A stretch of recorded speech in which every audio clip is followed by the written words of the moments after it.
여러분, 혹시 최근에 60대, 70대 분들 보셨습니까? 뭔가 이상하다는 느낌 받으신 적 없으세요? 10년 전에 같은 나이대 분들과 완전히 다르다는 거요. 더 젊어 보이는 것도 있지만 그것보다 더 중요한 변화가 있습니다. 생각하는 방식 자체가 달라졌어요. 사는 태도가 바뀌었습니다. 저는 요즘 이 세대를 보면서 충격을 받았습니다. 왜냐하면 과거에 우리가 알던 그 나이의 모습이 완전히 사라지고 있거든요. 예전에 60대, 70대라고 하면 뭐가 떠오르셨습니까? 조용히 뒷전에 물러나 있고 젊은 사람들 이야기나 듣고 내 나이가 어디라고 라는 말 달고 살고. 그런데 지금은요? 완전히 반대입니다. 카페에서 노트북 펴놓고 일하고 운동복 입고 헬스장 가고 SNS에 일상 올리고 새로운 취미 배우고 여행 계획 직접 짜고. 이게 지금 60대, 70대의 현실입니다. 그런데 여기서 더 중요한 질문이 있습니다. 이 변화가 그냥 우연일까요? 아니면 시대가 바뀌면서 자연스럽게 일어난 현상일까요? 제가 오늘 여러분께 보여드릴 내용은 단순한 예측이나 추측이 아닙니다. 실제로 지금 이 순간 대한민국 60대, 70대에게 벌어지고 있는 구체적인 변화들입니다. 그리고 이 변화들은 앞으로 우리 사회 전체를 완전히 뒤흔들 파장을 만들어낼 겁니다. 오늘 제가 정리한 내용은 총 10가지입니다. 이 10가지를 들으시면서 아마 이런 생각이 드실 거예요. 맞아. 나도 요즘 이렇게 변하고 있어. 그래서 내가 최근에 뭔가 달라졌다고 느꼈구나. 그리고 동시에 앞으로 어떻게 살아야 할지도 보이실 겁니다. 자, 그럼 지금부터 시작하겠습니다. 끝까지 집중해서 들어주시기 바랍니다. 특히 마지막 10번째 변화는 정말 중요합니다. 이걸 모르면 앞으로 10년, 20년을 완전히 잘못 살 수도 있습니다. 변화 첫 번째, 노인 대신 나를 찾기 시작했다. 여러분, 요즘 60대, 70대 분들한테 어르신이라고 부르면 어떤 반응 나오는지 아십니까? 표정이 미묘하게 굳습니다. 말로는 괜찮아요라고 하지만 속으로는 이렇게 생각해요. 나는 아직 그 단계까지는 아닌데 왜 자꾸 나이로 나를 규정하는 거지? 이게 바로 지금 일어나고 있는 가장 근본적인 변화입니다. 이 세대는 더 이상 나이에 자신을 가두지 않습니다. 과거에는 나이가 들면 자동으로 이제 늙었지라고 스스로를 포기했어요. 그래서 하던 것도 멈추고 새로운 시도도 안 하고 집에만 있게 됐죠. 근데 지금은요? 완전히 다릅니다. 요즘 60대, 70대가 가장 싫어하는 게 뭔지 아세요? 바로 나이값 못한다는 소리입니다. 왜냐하면 그들은 이제 나이값이라는 개념 자체를 부정하거든요. 나이가 정해놓은 틀에 나를 맞출 필요가 없다고 생각합니다. 그래서 어떤 행동을 할까요? 노인정 대신 카페를 갑니다. 복지관 프로그램보다 헬스장을 선택합니다. 실버라는 단어가 붙은 서비스는 은근히 피해요. 왜 그럴까요? 허영이 아닙니다. 자기 정체성을 지키는 겁니다. 사람은 자신을 어떻게 생각하느냐에 따라 행동이 완전히 바뀌거든요. 말투도 바뀌었습니다. 예전에는 이제 늙어서 뭐해, 나이가 있으니 어쩔 수 없지. 이런 말을 습관처럼 했어요. 근데 요즘은 이 말을 의도적으로 안 합니다. 왜냐하면 이 말 한마디가 자기 자신을 늙게 만든다는 걸 알기 때문입니다. 대신 이렇게 말해요. 나이보다 컨디션이 중요하지. 아직 할 수 있는 게 많아. 이 작은 언어 습관의 변화가 인생 전체를 바꾸기 시작합니다. 정체성이 바뀌면 선택이 바뀌고 선택이 바뀌면 삶의 방향이 완전히 달라지니까요. 변화 두 번째, 스마트폰이 생존 도구가 됐다. 여러분, 지금 60대, 70대 분들 스마트폰 쓰는 거 보셨습니까? 5년 전하고 완전히 달라요. 예전에는 전화 받고 문자 보내는 게 전부였습니다. 이런 건 젊은 사람들이나 하는 거지. 이런 생각이 강했어요. 근데 지금은 어떻습니까? 스마트폰이 그들의 생활 그 자체가 됐어요. 은행 가는 대신 스마트폰으로 이체하고 병원 예약을 스마트폰으로 하고 쇼핑도 스마트폰으로 하고 정보 검색은 기본이고 유튜브는 하루에 몇 시간씩 봅니다. 여기서 중요한 게 뭐냐면요. 이게 단순히 배워서 쓴다의 차원이 아니라는 겁니다. 이제는 안 쓰면 손해라는 인식으로 바뀐 거예요. 두려움이 아니라 필요성 때문에 배우는 단계로 완전히 넘어갔습니다. 그리고 또 하나 중요한 변화가 있어요. 스마트폰이 외로움을 해결하는 도구가 됐다는 겁니다. 가족 사진 보고, 손주 영상 보고, 관심사에 대한 정보 찾아보고, 비슷한 처지의 사람들 이야기 듣고 이 모든 게 집안에서 가능해졌어요. 그래서 혼자 있어도 고립되지 않는 겁니다. 키오스크 앞에서도 달라졌어요. 예전 같으면 아이고 너무 복잡해. 그냥 안 할래 이랬을 거예요. 근데 지금은요? 집에서 미리 연습해보고 모르면 자식한테 물어보고 다시 도전합니다. 한 번만 더 해보자. 이 태도의 차이가 생활의 편리함을 완전히 갈라놓고 있습니다. 변화 세 번째, 가족 다음에 내가 왔다. 과거 60대, 70대는 어떻게 살았습니까? 자식이 전부였어요. 가족을 위해 모든 걸 희생하고 자기 자신은 항상 맨 뒤였습니다. 나중에 내가 쓰자, 애들 먼저 해주자, 이게 평생의 습관이었어요. 근데 지금은 완전히 다릅니다. 이제는 내 인생도 살겠다는 생각이 분명해졌어요. 자식을 덜 사랑해서가 아닙니다. 자식의 인생과 내 인생이 다르다는 걸 이제는 명확히 인식하는 거예요. 그래서 어떻게 바뀌었냐면요. 자식 일에 과하게 간섭하지 않습니다. 경제적으로 무리한 지원도 줄입니다. 감정적으로도 적당한 거리를 둡니다. 이건 차갑게 변한 게 아니에요.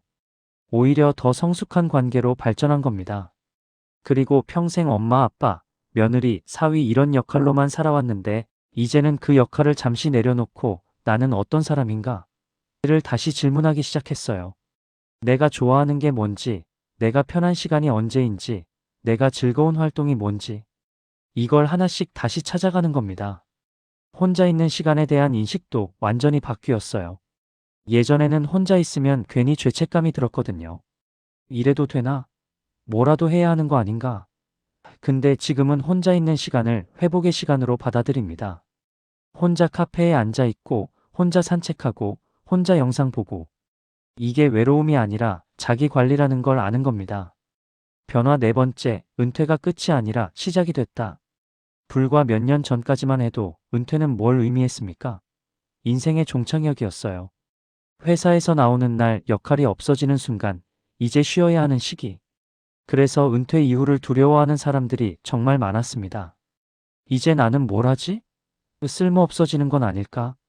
근데 지금 60대, 70대는 은퇴를 완전히 다르게 봅니다. 끝이 아니라 전환점이라고 생각해요. 이제 내 시간을 쓸 수 있게 됐다. 내 속도로 살아볼 수 있다. 이런 식으로 말합니다. 일에서 벗어났지 인생에서 벗어난 게 아니라는 인식이 엄청나게 빠르게 퍼지고 있어요. 그리고 많은 분들이 오해하는 게 있는데요.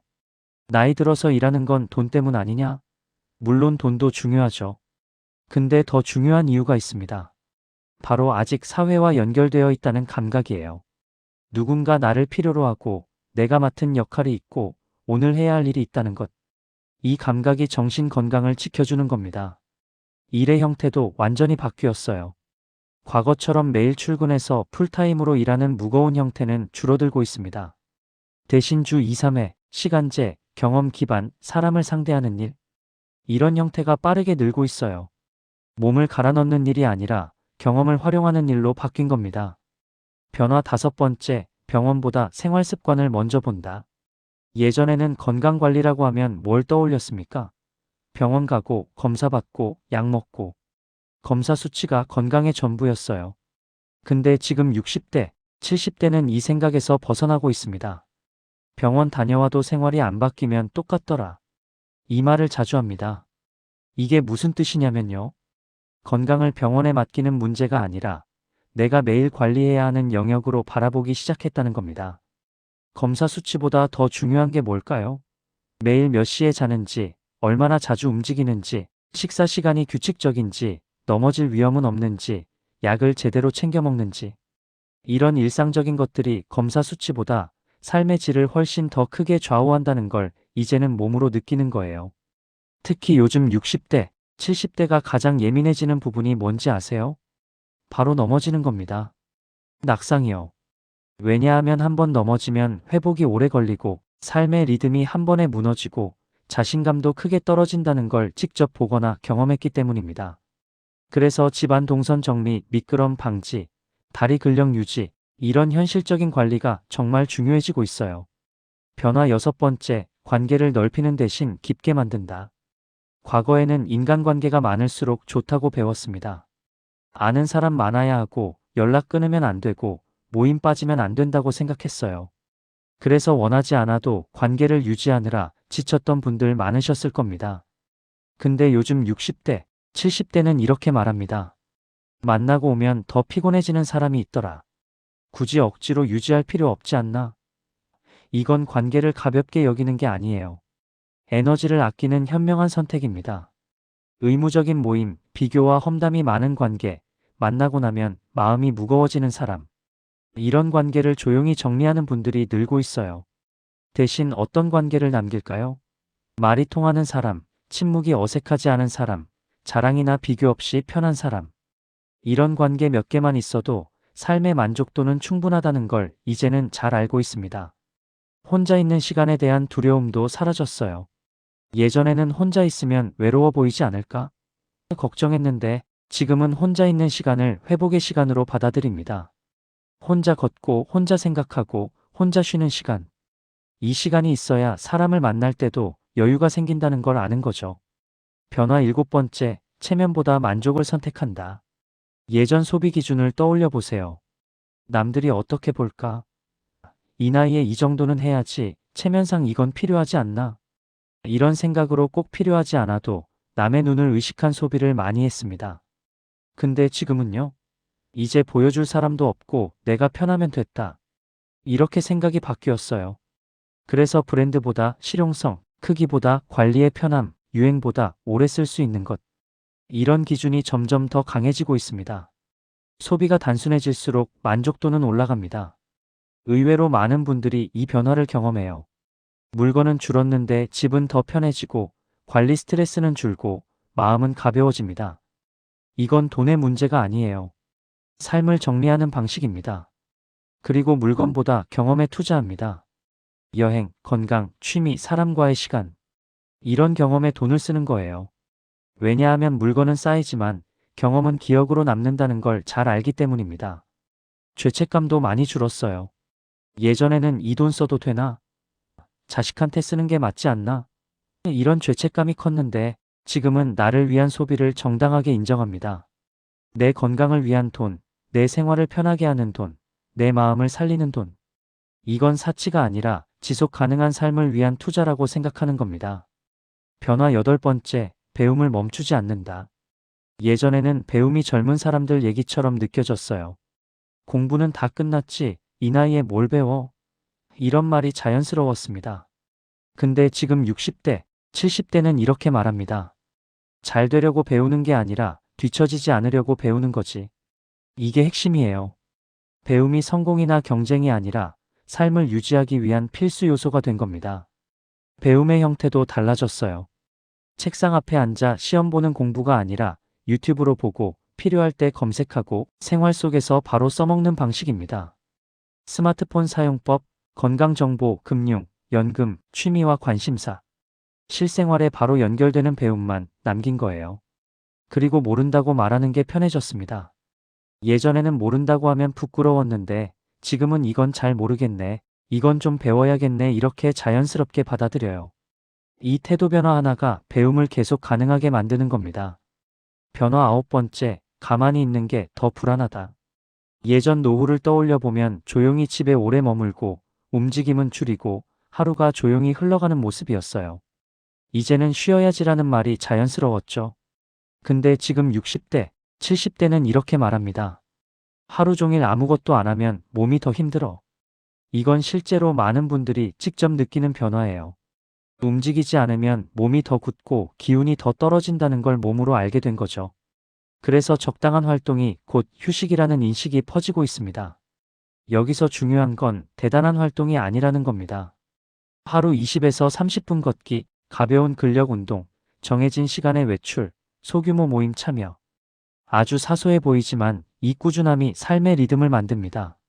집에만 있으면 생각이 가라앉고 몸이 더 무거워지고 기분도 쉽게 처진다는 걸 알기 때문에 일부러라도 밖으로 나갑니다. 햇빛을 보고 사람을 마주치는 거예요. 이건 외출이 아니라 정신 건강 관리입니다. 변화 10번째, 아직 괜찮다고 스스로에게 말한다. 지금까지 말씀드린 9가지 변화의 바탕에는 공통된 한 가지가 있습니다. 바로 스스로를 어떻게 바라보느냐예요. 예전 60대, 70대는 이런 말을 자주 했습니다. 이제 늙었지 뭐, 이 나이에 뭘 하겠어? 이제 다 끝났지. 이 말은 겸손처럼 들리지만 사실은 스스로에게 거는 가장 강한 제안이었어요. 요즘 확산되는 말은 이겁니다. 아직 괜찮다, 아직 할 수 있다, 지금도 충분히 살아있다. 이 말은 허세도 아니고 현실 부정도 아닙니다. 현재 상태를 기준으로 스스로를 평가하는 태도입니다. 이 한마디가 실제로 어떤 변화를 만들까요?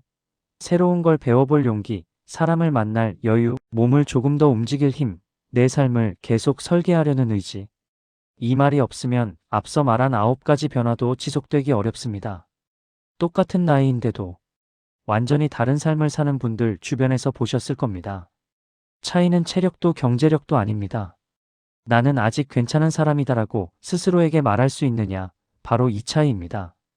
이 인식이 행동을 만들고 행동이 습관을 만들고 습관이 남은 인생을 만듭니다. 지금까지 요즘 60대, 70대에게 급속히 확산 중인 10가지 변화를 살펴봤습니다. 다시 정리하면 이렇습니다. 노인이라는 정체성을 거부하고 스마트폰을 생활 도구로 쓰고 가족 속에서 나를 회복하고 은퇴를 전환점으로 보고 건강을 일상에서 관리하고 인간관계를 깊게 가져가고 소비를 만족 기준으로 바꾸고 배움을 멈추지 않고 능동적인 노후를 선택하고 스스로에게 아직 괜찮다고 말합니다. 이 10가지를 관통하는 단 하나의 공통점. 그건 바로 나는 아직 살아있는 인생을 살고 있다는 인식입니다. 이건 특별한 사람들만의 이야기가 아닙니다. 지금 이 영상을 보고 계신 여러분 이야기일 가능성이 큽니다. 혹시 이런 생각 드셨다면 이미 변화는 시작된 겁니다. 맞아, 나도 예전이랑 달라졌어. 이제는 나를 좀 더 챙기고 싶어. 남은 인생을 그냥 흘려보내고 싶지는 않아. 중요한 건 지금 당장 무엇을 크게 바꾸는 게 아닙니다. 하루에 조금 더 움직이고 한 가지만 더 배우고 불편한 관계 하나 줄이고 나를 위한 선택을 하나 늘리는 것. 이 작은 선택들이 앞으로의 10년, 20년을 완전히 다르게 만듭니다. 마지막으로 이 말을 꼭 전해드리고 싶습니다. 60대, 70대는 인생의 끝이 아니라 가장 자유롭게 다시 설계할 수 있는 시기입니다. 남의 눈치 보지 않아도 되고 비교에 휘둘리지 않아도 되고 속도를 줄여도 괜찮은 시기입니다. 여러분은 이미 충분히 잘 살아오셨고 지금도 충분히 괜찮습니다. 앞으로의 인생은 버티는 시간이 아니라 선택하는 시간이 되시길 바랍니다. 끝까지 시청해 주셔서 진심으로 감사합니다.